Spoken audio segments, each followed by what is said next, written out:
Well, this book has Hi, Dorothy. a basis in reality. Hello, Gladys. Hi.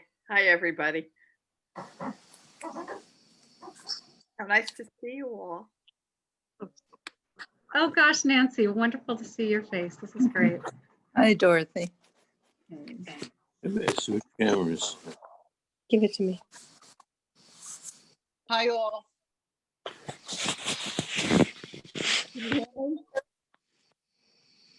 Can you guys hear me? Have it turn on you already.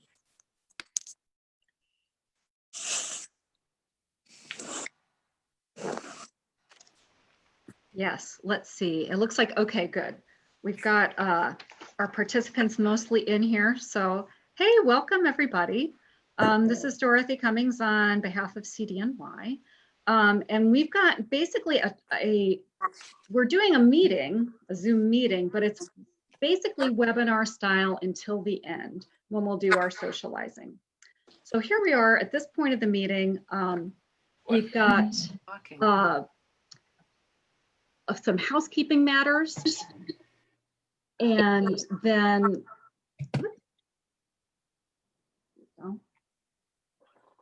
we'll begin our program. So tonight's talk is by Jean Murrow, which is very exciting.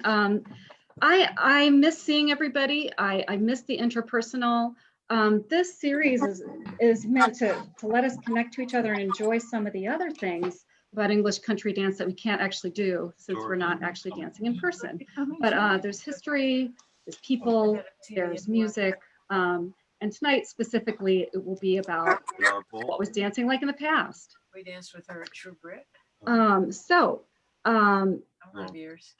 Oh, a couple of words about the program format, and I'm gonna mute folks while I'm doing that. Or actually, Paul, could I get you to handle that? Thank you. Okay, so the program format. Here's our announcement segment of the evening. At 7:40 is our presentation. At 8:10 we'll do a Q&A. And how we're gonna run the Q&A is this. If you come up with a question that you want to ask Jean, please type it into the chat box. And this is true for both Zoom and Facebook. Just to let me know that you have a question.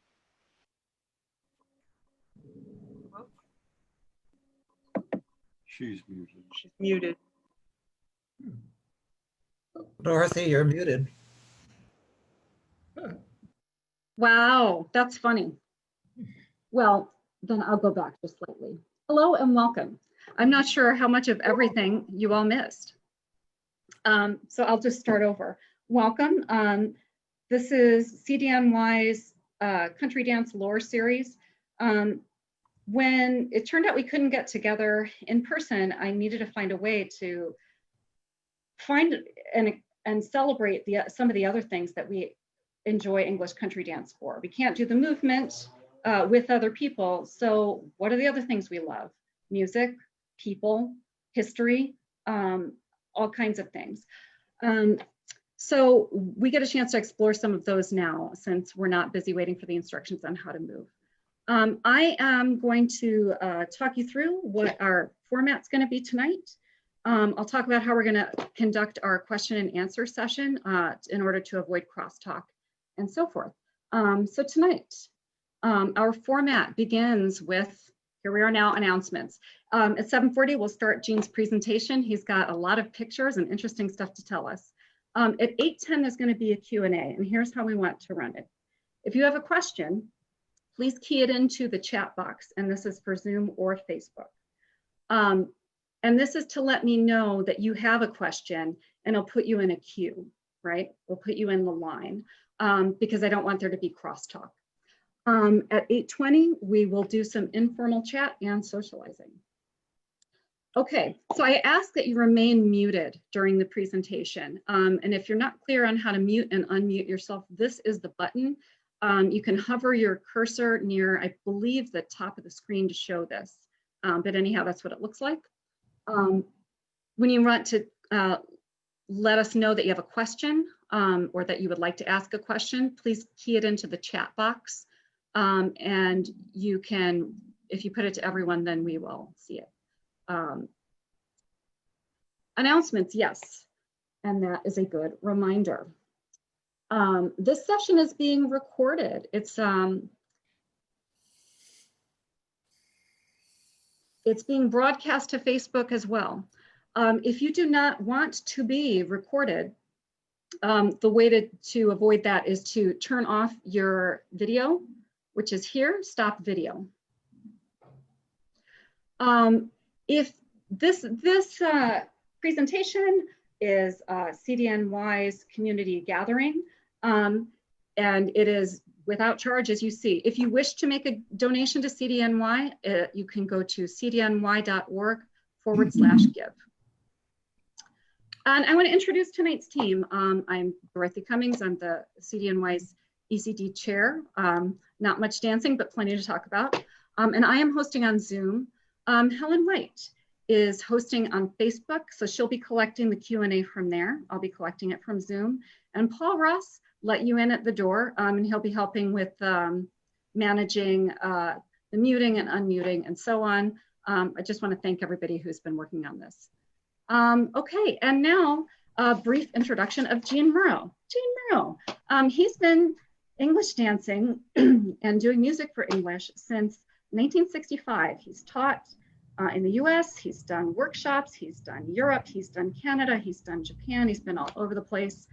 And he's been at CDSS and Pinewoods, working at Pinewoods camps pretty much since he started on the English scene. He knew many people and he has many tales. So with that, I am going to turn over the meeting to Gene's presentation.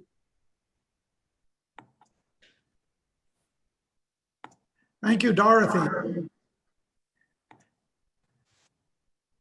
So, English dance scene in the 1960s.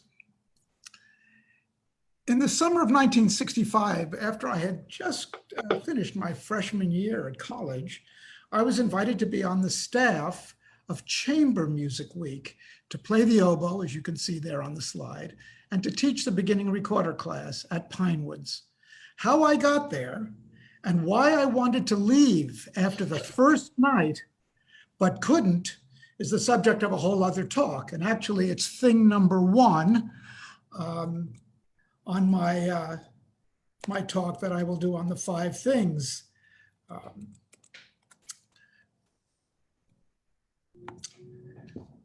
To tell you a little bit about English dancing in the 1960s, I really have to set the scene and give you an idea of the mindset.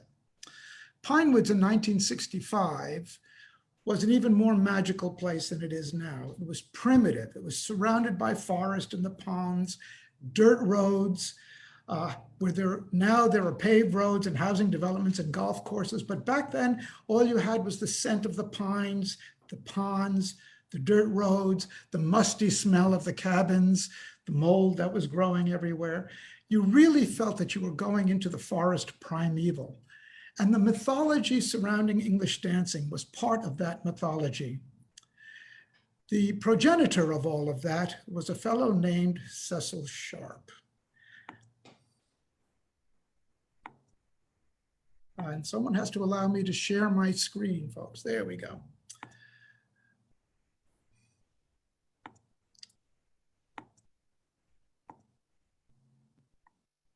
Cecil Sharp was an English musicologist and teacher at the very beginning of the 20th century.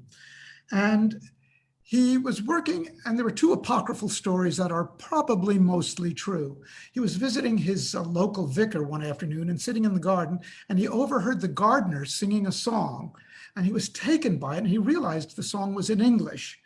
Now understand that at the beginning of the 20th century, England believed, the scholarly and informed opinion in England believed that there was no vernacular folk culture in England. There were no English folk dances. There were no English folk songs. What they knew was all from Europe and elsewhere. Even the music education, when kids were learning beginning recorder and stuff, they were learning German music, mostly, and some French music.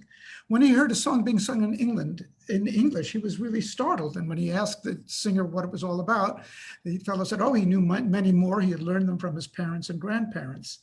This set Sharp off on a real quest to find more English vernacular culture. He came across Morris dancing on Boxing Day shortly thereafter and started collecting dances and songs. Word got around, and in 1915, George Baker was doing a production from Harvard, was doing a production of Midsummer Night's Dream in New York, and he invited Sharp to come. Baker was also associated with Helen Osborne Starrow, a philanthropist in Boston. Her husband, James Starrow, was one of the founders of General Motors. If you've been to Boston, you know Starrow Drive. They were prominent people. And this is part of the mythology. The English folk dance scene was very much an upper crust scene as it got started. Sharp was sponsored by Mrs. Starrow. He was invited to lecture in America. He went all around England and the United Kingdom collecting. He came to America and collected in Appalachia. And his collection began to inform the greater English population that there really was this wonderful, ancient, primal culture that they were part of. And this is a somewhat nationalistic, jingoistic point of view, but there it was. And part of it was the country dancing, and part of it was the Morris dancing and sword dancing and the mummers plays that came. When I got to Pinewoods in those days, we could go into the library, what is now the bookstore, and you could find the sacred texts. I own a copy from 1926. It's an actual second edition of one of the 6 volumes that Sharp published in the 20s. This is his book of country dances. He went and collected a lot of these dances from villages, and I'll talk about where he got some of the others. You see, there's also a novello publication from 1924 of the sword dances of England. And all of this, as I said, was an important part of the oral tradition that had been passed down through generations and generations. So at that time, and when you went to Pinewoods and you came under the influence of Cecil Sharp, you were not merely a recreational dancer. You were not going socializing and dancing. You were part of was almost a quasi-religious quest to uncover and discover and absorb these ancient traditions that went back to the mists of time, and not only learn them and not only enjoy them, but just as importantly, to bring them back to the people. In England, they were bringing them back to the English people, and even in America, recognizing that we were once an English colony, we were bringing these dances back to America and the American people. As I said, Sharp was collecting these dances in small hamlets in England and from singers. And eventually he found his way to the British Library and British Museum, where he found the collections of dances published by John Playford in 1651 and for many years subsequently, English country dances. And at this point, he made one of his only very few serious errors. He believed that the country dances that were published in Playford's collections were notations of some of these ancient folk dances. He thought they were transcriptions of notations of these dances, and that they should be also returned to the people, and they should be taught to people in schools and everywhere else. Unfortunately, there wasn't very much description about how these dances were done. The Playford notations are fairly brief. They're just mnemonics in many cases.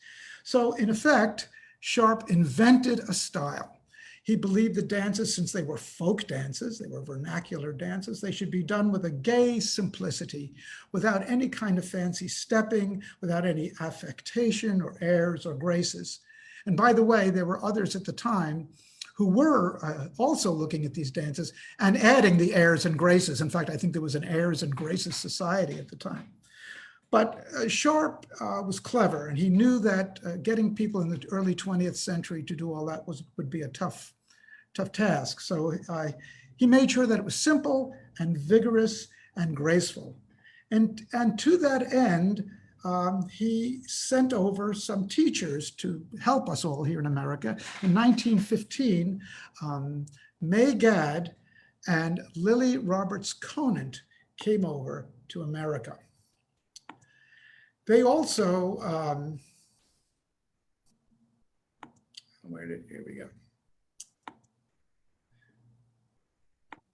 Here they are.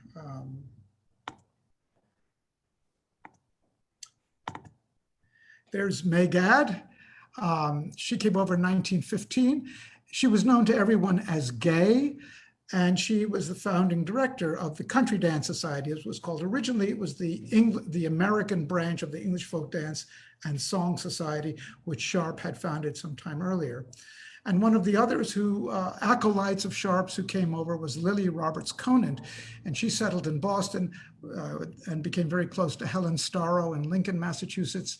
And Lily Roberts with Gay was one of the teachers at the time. So that's what had been going on in 1965 when I got roped into doing all of this. I came to New York at the end of the summer and immediately checked out what was the, let me just, whoops. Hold on just a moment here. Technical, yeah, it's all very strange. Okay. Let's start from here. Oh, why is this doing this? Well, you know, you can't have one of these without technical screw-ups. Let me just try that again.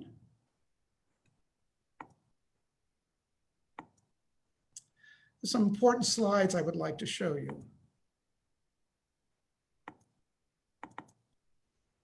Let's see, we were here.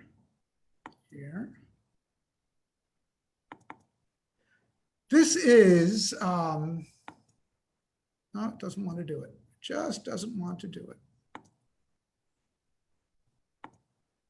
Very interesting. Well, we'll go with this.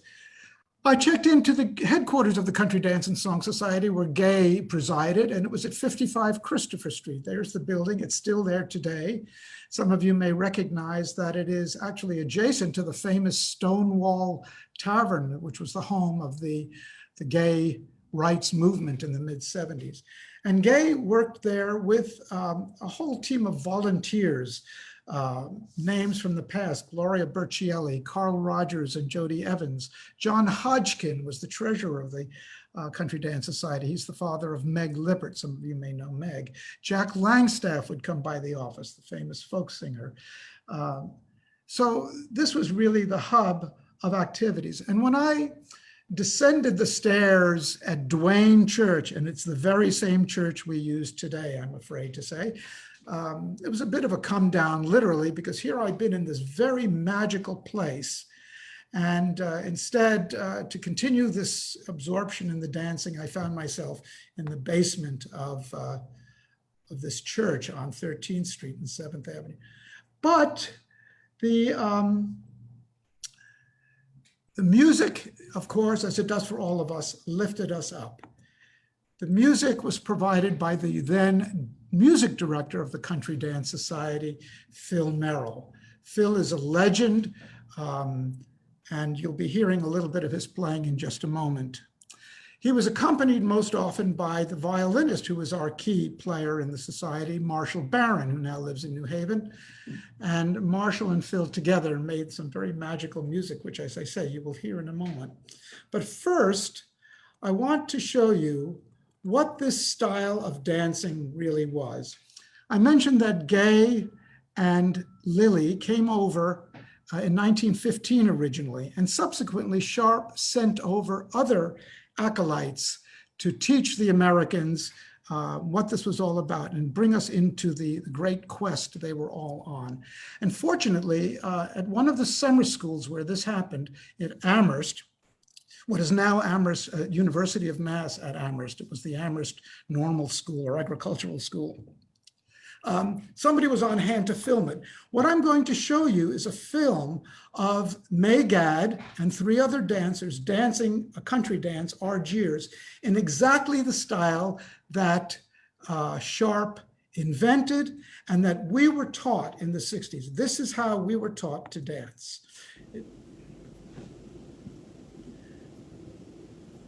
It's a silent film, by the way, so don't adjust your camera. Don't adjust your TV set.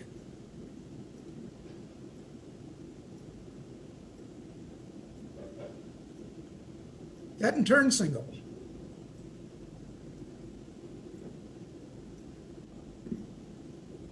I'm still seeing your photographs. Good. Are you seeing the movie? No. Oh, No, we don't see the movie. We only see the photographs of Phil and Marshall. okay, then let me fix that for you. It's really decided to go crazy here. Hold on just a moment.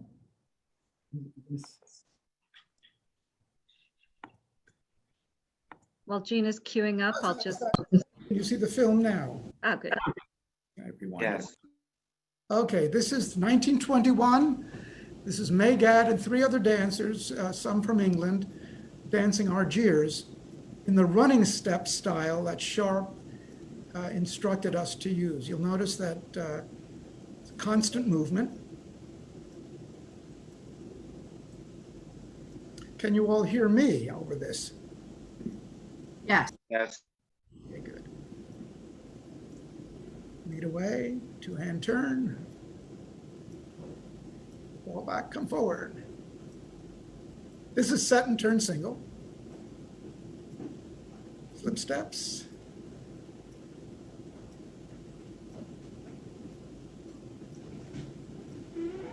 Is this silent movie speed or sound movie speed? Is it? This is silent movie, and it is probably very close to the original because we have the audio recording that was done separately, which is accurate. So it may be speeded up just a tiny bit, but not much. I can tell you, not much. This is the speed that we danced at, pretty much. And that's why everybody was wearing sneakers, or plimsolls as was known. So that's Argiers, done in Sharp style. So that's how we were taught. It was called the running step. It was one of the steps that were used. There was also a skipping step and a skip change and a rant and a padaba, and you'll see some of those later on at the end of my presentation. I have a film to show. The music, as I said, was, that's right, sorry, I just see a chat from Stephanie Smith. That's right, Gay came over after in the 20s for one of those summer schools. It was Maud Carpeles, his assistant, who came over in 15. I mentioned the music, and I would like to share with you some of Marshall and Philip's music. Philip was a phenomenal pianist, and he really made the dance music come alive and had a unique style. And it really was the style for English country dancing in America, I would say, until Bare Necessities became very popular. Phil had a tremendous case of stage fright, and we could never really get him to sit down and do a recording. And it was only towards the very end of his life that we got Phil and Marshall to sit down by popular demand and to record some tunes. So what I'm going to play for you now is Apley House. And again, I think if you notice the tempo, if you get up and dance around a little bit, you'll see that it's quite brisk.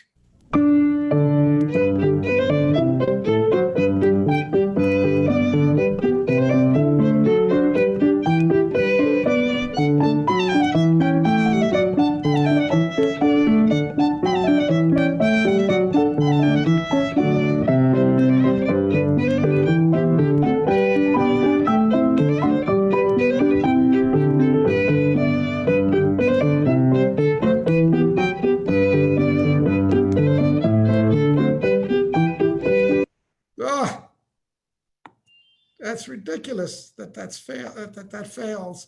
Somebody take a letter to Bill Gates. That's ridiculous. So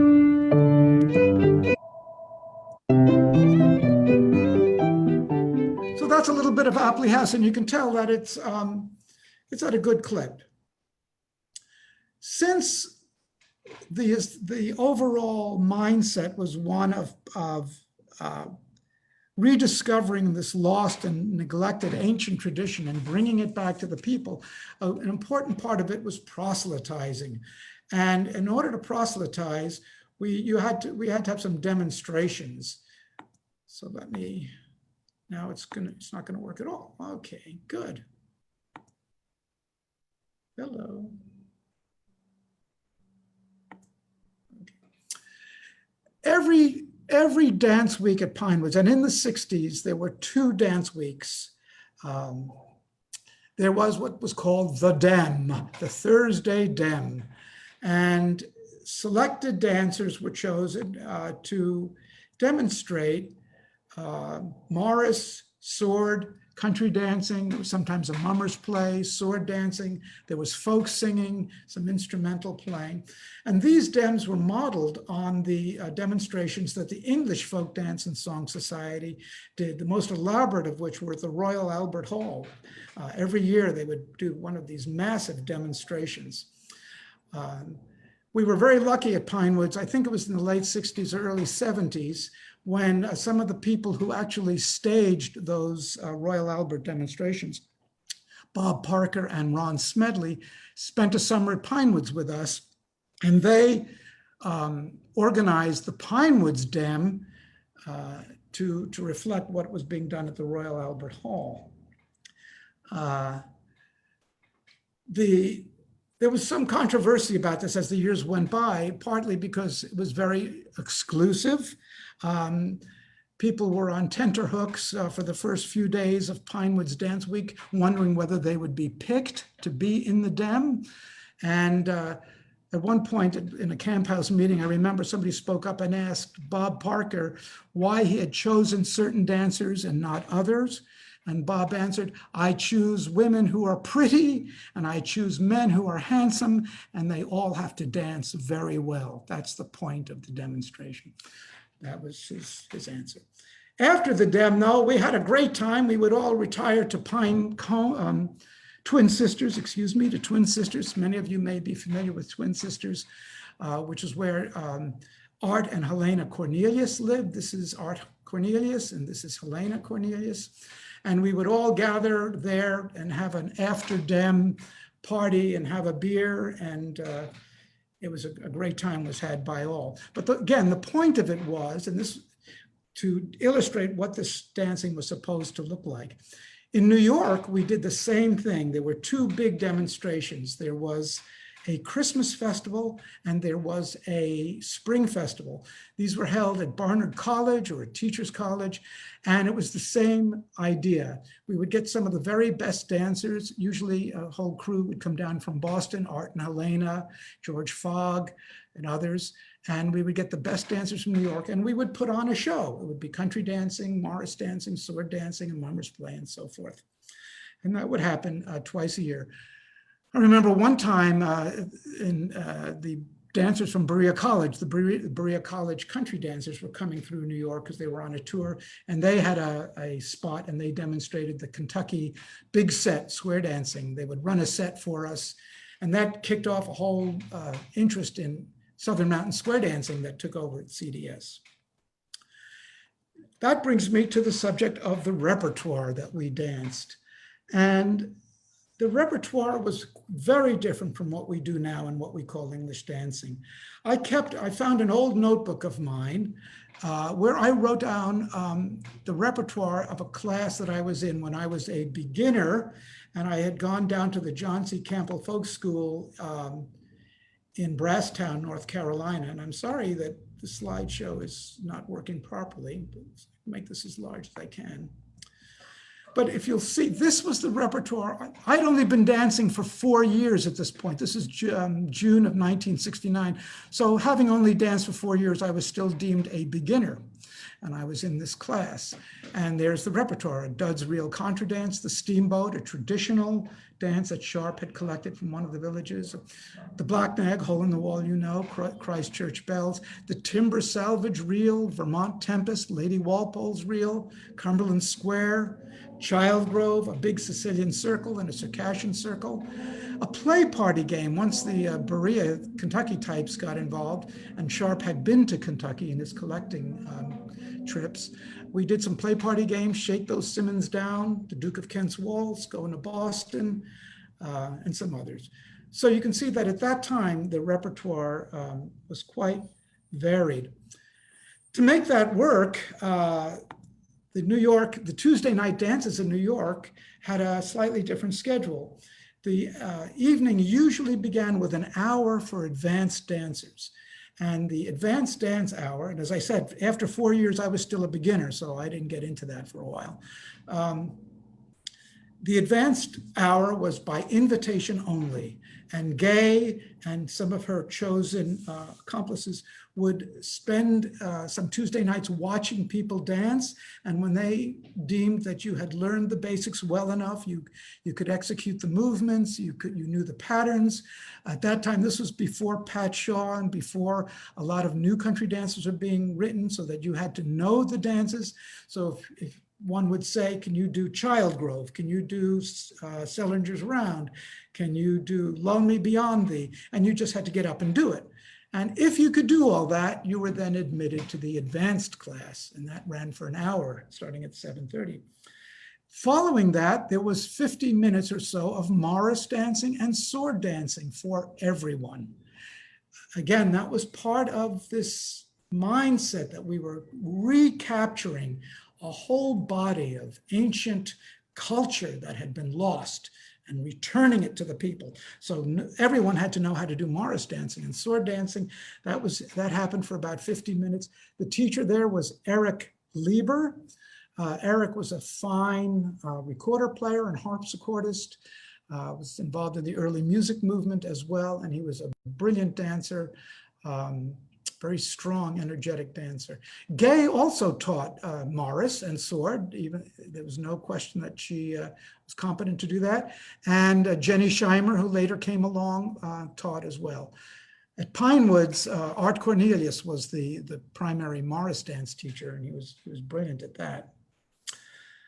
So that's what we did. We had been indoctrinated into this mythology that there was this wonderful, rich culture of English vernacular dance that had survived in the villages, that had been notated in the 17th century by John Playford, or so Sharp thought.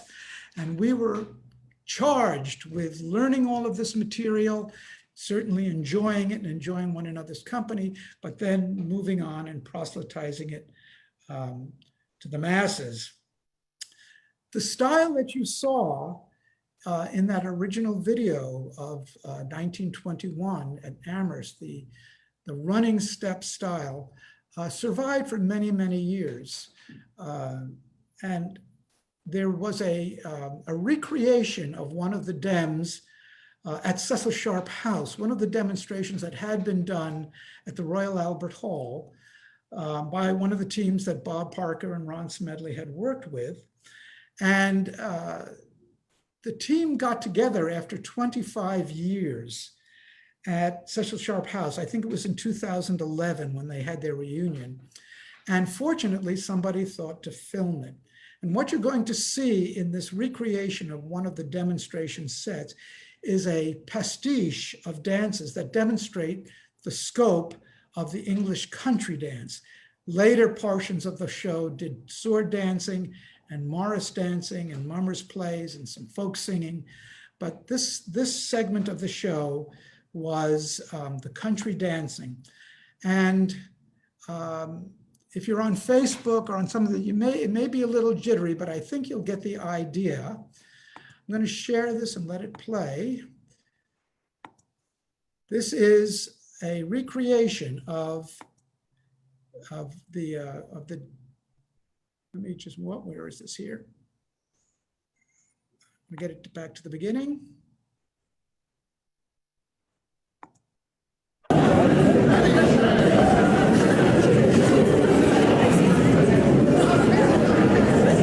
format may have varied,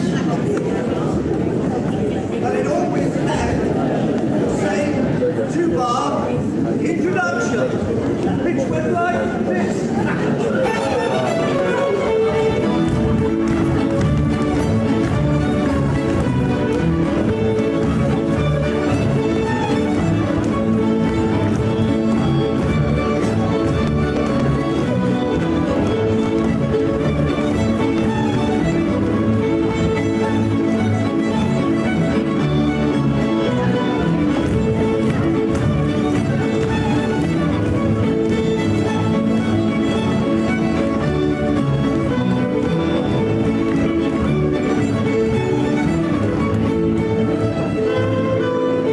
recognize Miss New Jersey's memorial? It hadn't been written in the 1960s.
This is pins and needles.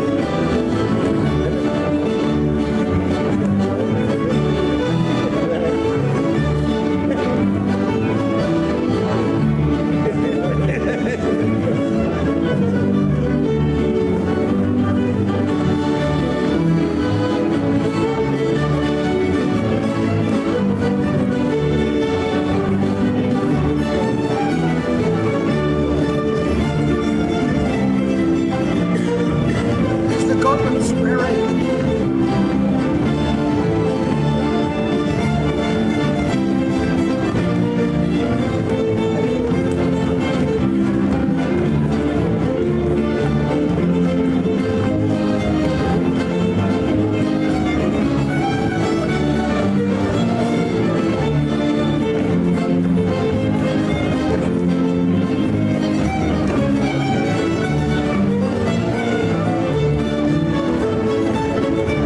Of course, it's forehand rail. That's what Southern England does.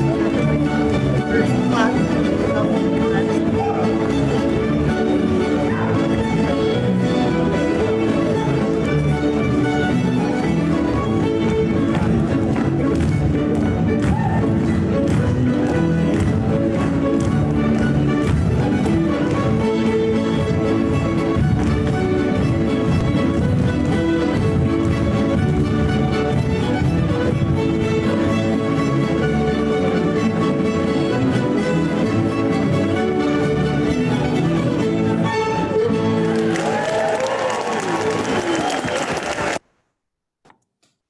So there you have a bit of that's what the dancing looked like in the 1960s. That's what we did.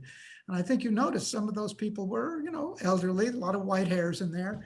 But that was the style that Sharp had invented and had taught to us, his acolytes had taught to us. And as I say, that's survived right up, I'd say, until the mid-70s when Pat Shaw came to town and various other things happened, and that's the subject of another lecture. So on that, I will leave you there. This is a photo from my second year at Pinewoods in 1966 when I was getting involved with rapper sword dancing. And the fellow who's about to strangle me, you may recognize, is Tom Kruskal.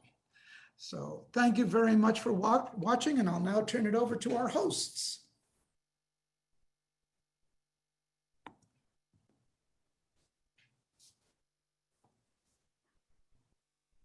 Thank you, Jean.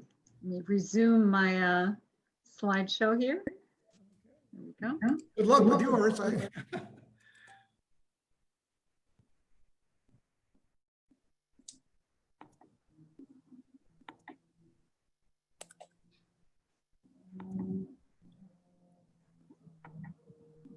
Oh.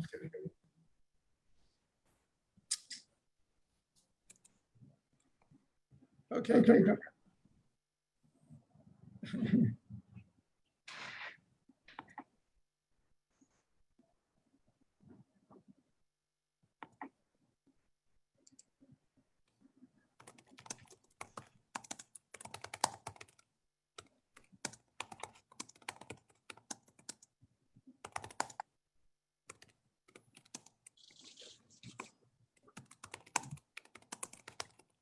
Dorothy, you are muted. I'm told that I am muted. We are blown away by that dancing. And Jean, great to hear you speaking again. It's missed. We've missed you. We've missed all of this. Anyhow, I have not been seeing tons of questions in the chat. I'm going to throw one at you myself, Jean, which was there was sword dancing nightly, weekly. Yes. Where were the swords stored? Dorothy, we can't see you. Ha, fixed it. Yeah, that's a good question. In the church somewhere, if you remember, I don't remember, Dorothy, if you came in when Duane Hall had a stage. So there used to be a stage there. Yep. And behind the stage and in the wings, there was a lot of storage area and stuff was piled on. Also, there were, as there were in many such facilities, they were sliding out. There were sort of pallets that would slide out from under the stage, and we stored chairs and swords and Morris bells. Also, a lot of stuff was stored at 55 Christopher Street, which was a short walk. So costumes and things like that were stored on Christopher Street. If there's some way, you know, Dorothy, the big Q&A slide is taking up most of the screen. It would be fun to see all the Let's people. finish that then. Share that. Yeah. We will just stop. Yep. Done. Okay. All better. Yeah. Good. On to gallery view, I think. Yeah. Right. So we are on to our Q&A time. So we've been doing a great job not talking over one another. So come on down and begin to speak. And if we have trouble, then I'll step in. But please unmute yourself and let's throw some questions in.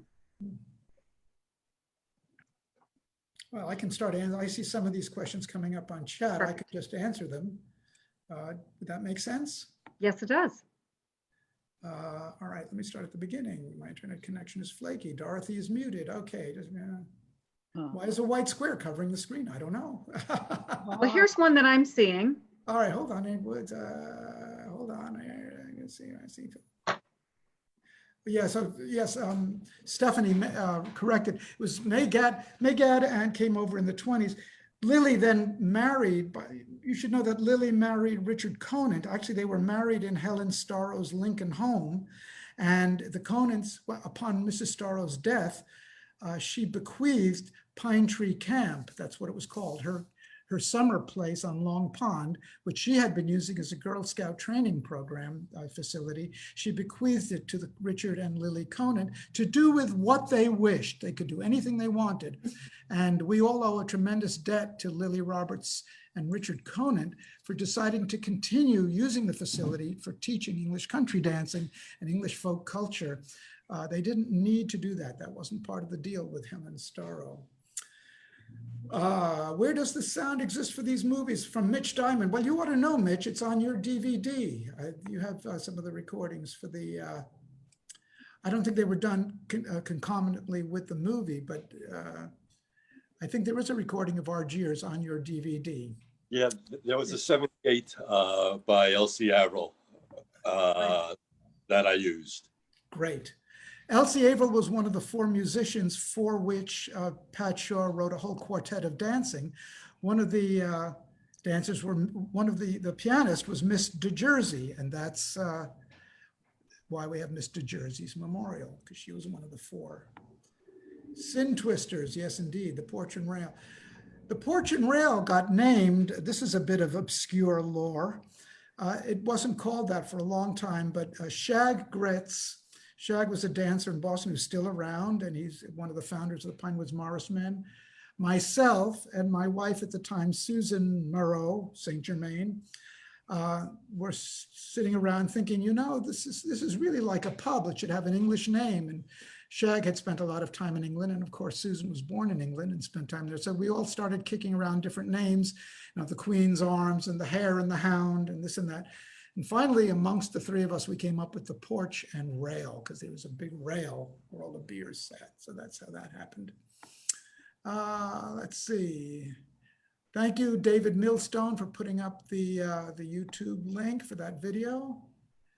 The dance after pins and needles was the Gotland Square 8. And the tune, that crazy tune, is a Pat Shaw tune called Rant Gone Wrong. Rant Gone Wrong. And, Allison says she can't think of any modern dancers who would subject themselves to the discipline to dance at this level. Well, first, let me say that what you were seeing there was a demo team. So they had been working for years. And we all know, and that's the fun of having a demo team. I think it would be good to reconstitute such a thing. And we did have one in New York. Christine Helwig ran a demo team for a while. I'm seeing Mitch Diamond pinned to the screen here. I don't know if he wants to do that. So yeah, so going on a Tuesday night, you wouldn't see dancing with that kind of precision or that kind of discipline, but the style was definitely there. When I think of Jenny Scheimer and Sue Salmons and Murray Backer, who was Judy Grunberg's mother, and some of the great dancers from the 60s, put them all out on the floor and it would look just like that video I showed at the end of the talk. Fab band, yeah, I think it was the Orange and Blue. I think that was the band, the English band. There were those who aspired to the skill, indeed. So Anna Wang says, yes, so in 2011, the London dancers did Miss New Jersey's Memorial, which was written in the 70s in the style of the 60s. So yes, it was a whole anachronism there. But as I explained to her, they wanted to demonstrate the waltz country dance step. And those of you who've been in demos know that you have to choose very carefully. Certain dances show better than others. What I used to always say to demonstration teams was, to an uninitiated audience, there are only 2 English country dances. The one that's done in long lines and the other one. So you have to choose. Makes your knees hurt, I would say so. Let's see, when did I leave to go out west? 1970, the fall of 1970 is when I moved from Cambridge, Massachusetts to Los Angeles. I moved to Los Angeles. Stage only went away 10 years ago, yeah. So here's a question from Rebecca. When Cecil Sharp discovered the play for dance books, he had no idea that some of these dances had been notated very carefully in France. Precisely. King Louis had sent over André Lorrain in 1688 because word got back to France that England was doing these wonderful dances, which we now know as the play for dances, which were highly choreographed, cultured dances. Those were not vernacular dances. Yeah, they were not folk dances at all, right? I mean, they were not at all.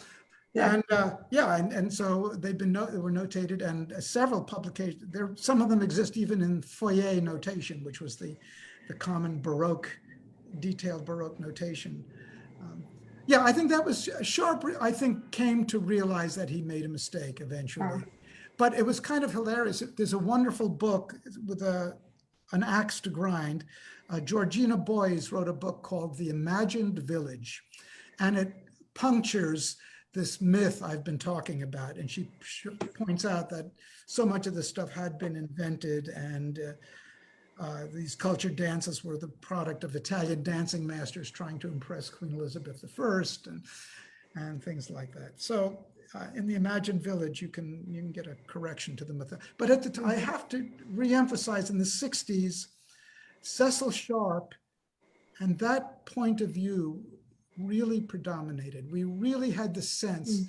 In one of the lectures that were on Darlene Hamilton's historical dance series, the 5 things, one of the speakers, Olivia Barry, who's an ethnologist, posed the questions, you have to ask yourself, who are we and what are we doing?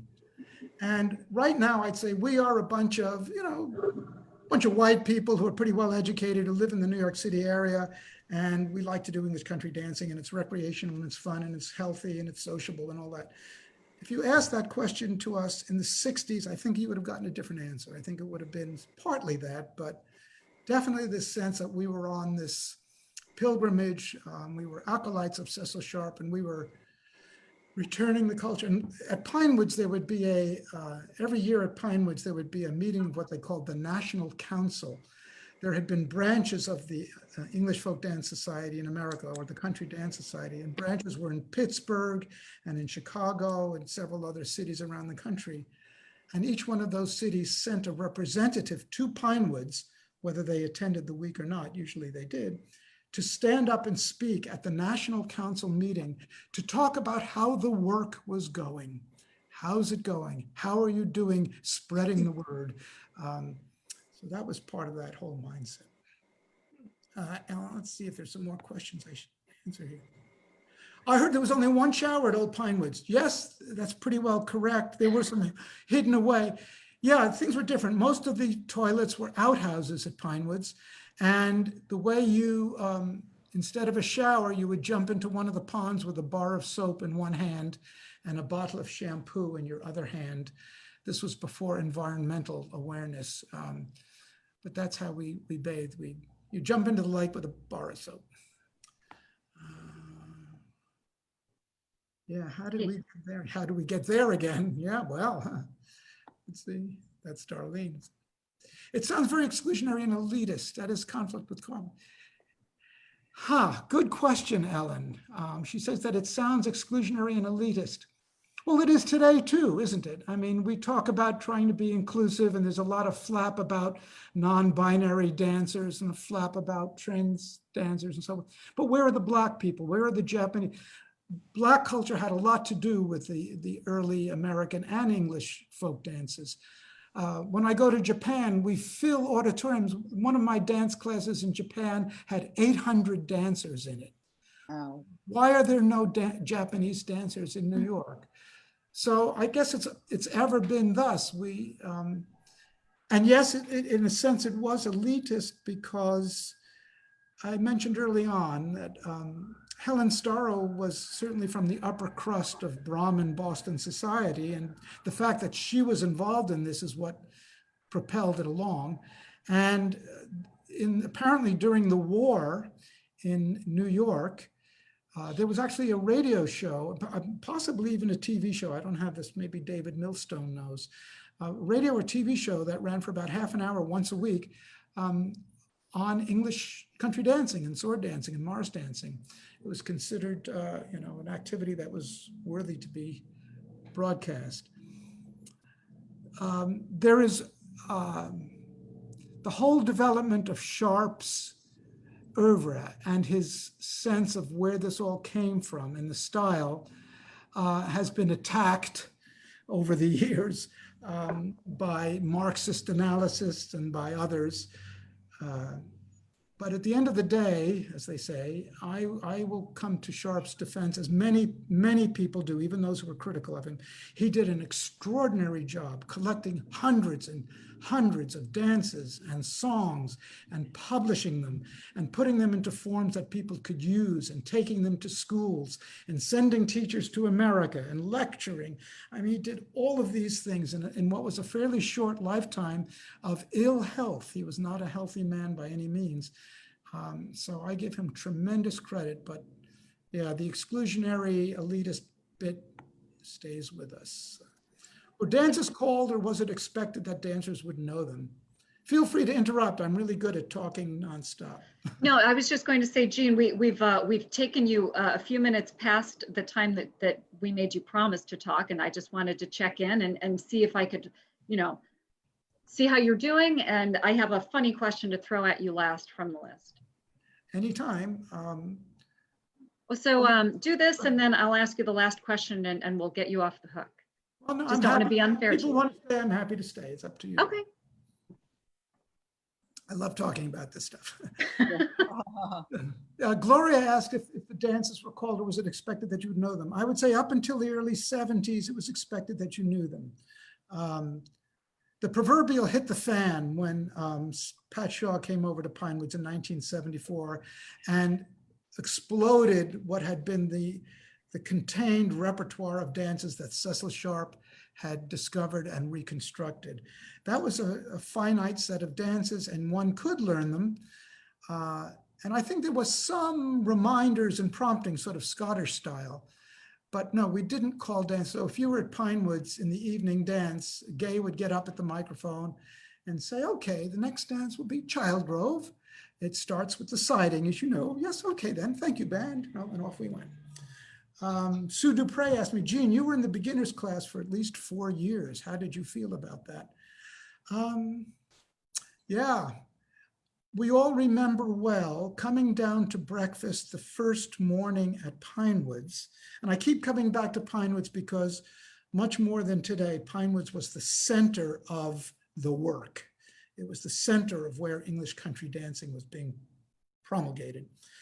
We would come down to breakfast the first morning in order to look at the lists that were posted on the post in the door at the dining room, where Gay had handwritten out who was going to be in each class. So there was a beginning class, an intermediate class, and an advanced class.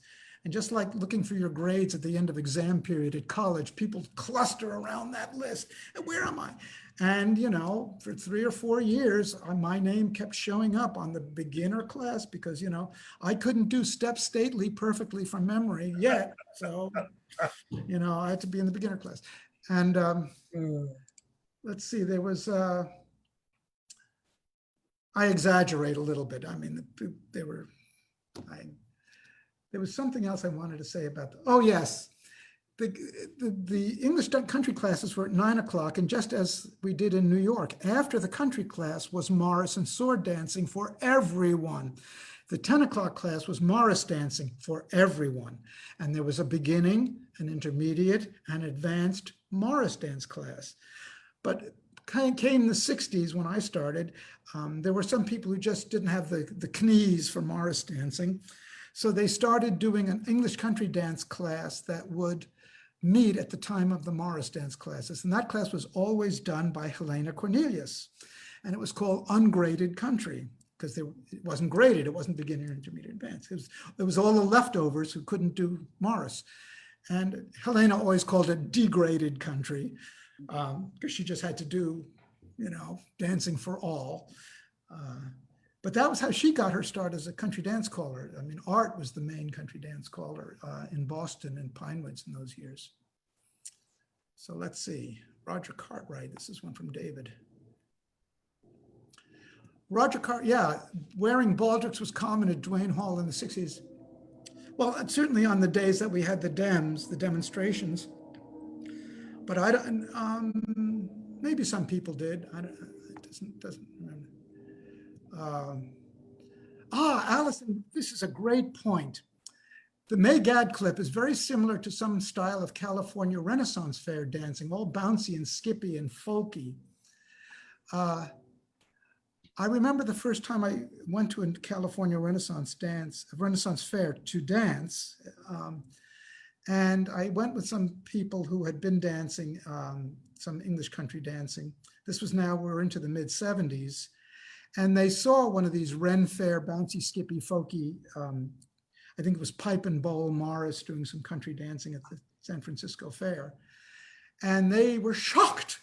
They said, oh my God, they're jumping about and skipping and running and all of this. And I had to assure them that that was probably closer to what, you know, Cecil Sharp had done in reconstructing these dances, and indeed probably closer to the original, the way the dancing originally looked with its original stepping that was documented by John Essex and other people in the 17th century.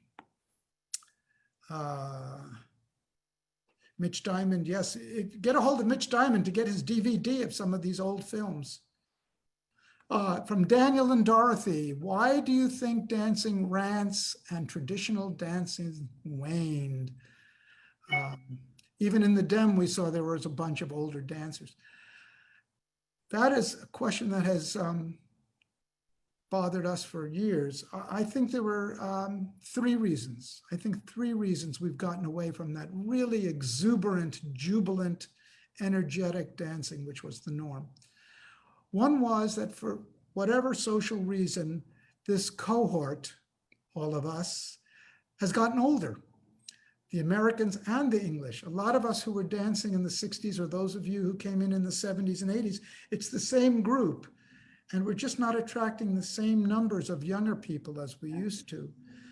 for whatever, and the same is true in a lot of other participatory arts organizations. The American Recorder Society is experiencing the same phenomenon. Our cohort is aging out, and we're just not seeing the same number of young people. Yeah. I should say, yeah, I should say that we had the same fears. Around 68 and 69, we had the same fears. Pinewood's registration was way down. There was talk in 68 and 69 that we may not be able to continue at Pinewoods. There weren't enough people. I think the camp that year was like 58 dancers.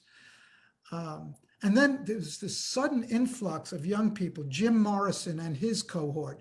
There's a whole bunch of people who came in from Cooper Union, Tim Flanagan, Jim Morrison, the Lindsay girls, Ellie Lindsay, Marnie Lindsay, all kinds of people suddenly came into our dance community in the 70s, and it blew up again, and it enlarged, and it goes in cycles. So maybe after this pandemic and we're all back to normal, or whatever the new normal is, we may see a whole cohort of young people who discover the joys of what we do. The other two reasons, yeah, sorry, go ahead. And I'm going to, that's a very bright and hopeful note.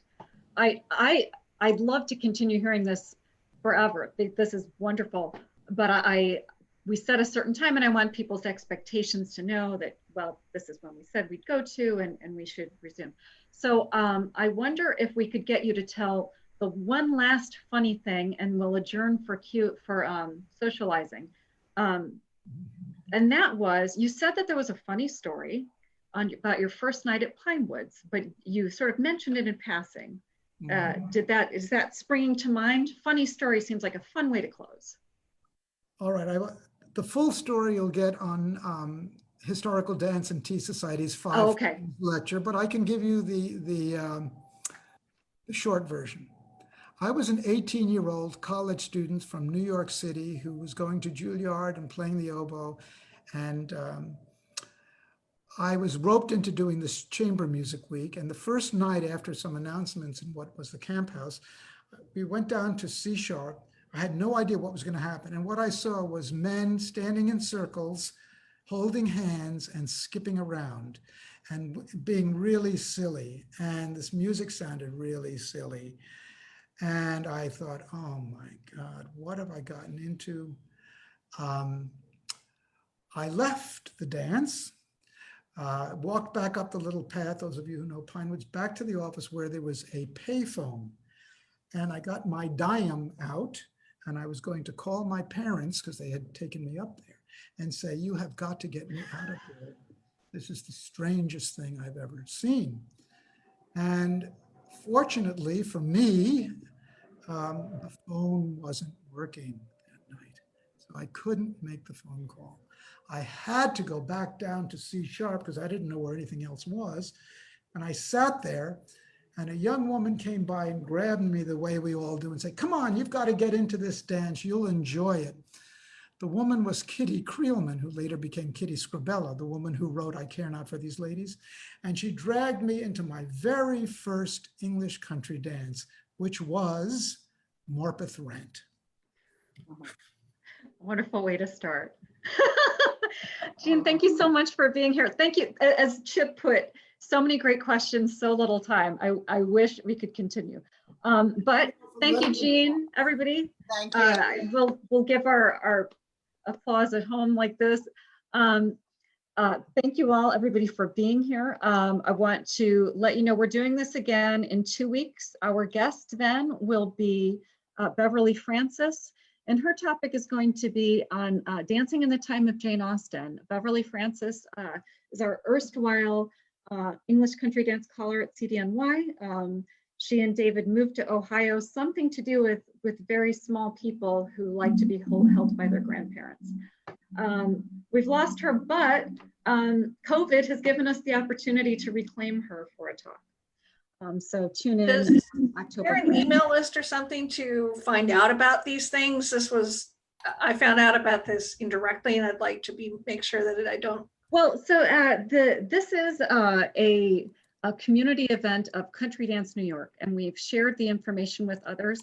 We actually have a Zoom account of 100 places And Overflow, we're seeing what we can do to produce it on Facebook so that it's visible there too. So it is all posted on the cdny.org webpage. So it's on the calendar there, and there will be links and so forth. And Karen Green offered her 500-person account for the next time.